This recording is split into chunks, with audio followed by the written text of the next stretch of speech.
This is Jeff Heller from Awards Radar. First of all, Bruce, thanks for taking the time to talk with us. Congratulations on the series. Thank you, sir. So I assume then I'm on your radar for an For an award for award, doing the naturally. interview for this show. That's precisely what we're aiming Okay, for here. just wanted to double check before we go further that Okay, right. the chance for some awards here. I want to start off by saying I really liked your character. I like Chief Good. Dandridge. He's very earnest and grounded and Yeah. Yeah, he's caring an at times. adult. He's an adult. Well, you don't see that in this genre very often. I'm just wondering if any of You see those. a sea of emotionally crippled people is what you see. And he's a mature character. He's a small town, he acknowledges that, but they don't know anything, but they're not idiots either. Does because you're from a small town, you can still tell if someone's lying. Usually, sometimes those are the better ones at it. They can see the little things. It's not a big city detective who's worried about big stuff. These guys can look at small things. So it's why you never speed through a small town. They have nothing to do but sit there with that radar gun, the whole time. So I don't know. I've been enjoying it so far because I think they're treating the audience with respect and they're treating the characters with respect. It's pretty rare.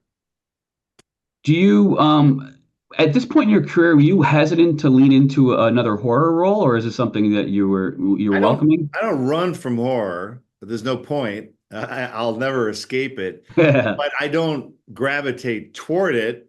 But I don't say to my agents no horror. I just say, how about no crappy scripts? How about Right. that? No lousy writers, no crappy directors. How about that? So I don't block horror out, but I do have a higher standard if it is horror. So this met enough criteria. Julie Bone's a great anchor of the show. I'll teach her how to do all the horror stuff. Don't worry about that. Out in the back of the studio, I'll help her learn how to scream and all that. So don't worry about that.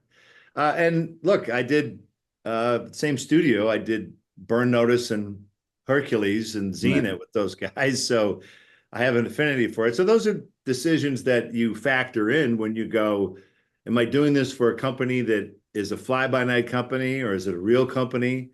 Who are the people they have involved? So enough boxes were checked for me to take it seriously. And then the writing was just good. I talked to you a handful of years ago, and you mentioned that you liked the pacing of television production. I'm just wondering how this compares to other television work that you've done. This is slow. Yeah. Yeah. I was sitting in Covington, Georgia, going, normally I'd be home by now. And so I started looking at the paperwork of how many days it takes to film an episode. And in the Hercules days, it was 7. 7 days, you film an entire episode, stunts, whatever, anything. This is double that. And because I think in the world of streaming, if this is the end result and you're not going to a theater, you got to bring the movie to the TV. And so I think that's what streaming has done. It has forced everybody, even against their will, to go, all right, let's do this better. Because my first TV was Knots Landing in 86, something like that. And unless you blew your line, they were moving on. You got one take and you saw 3 shadows on everybody's face. The lighting was so horrible. Michelle Lee was the star after the take. She would look to the camera guy and go, "Hey, Benny, good?" And he'd always go like this. Oh, moving on. They never consulted the director. So that was TV in the 80s. Right. And I didn't touch TV for 5 years after my first TV gig. I was like, this is really garbage, just garbage. And so, and then actors started to grab. I think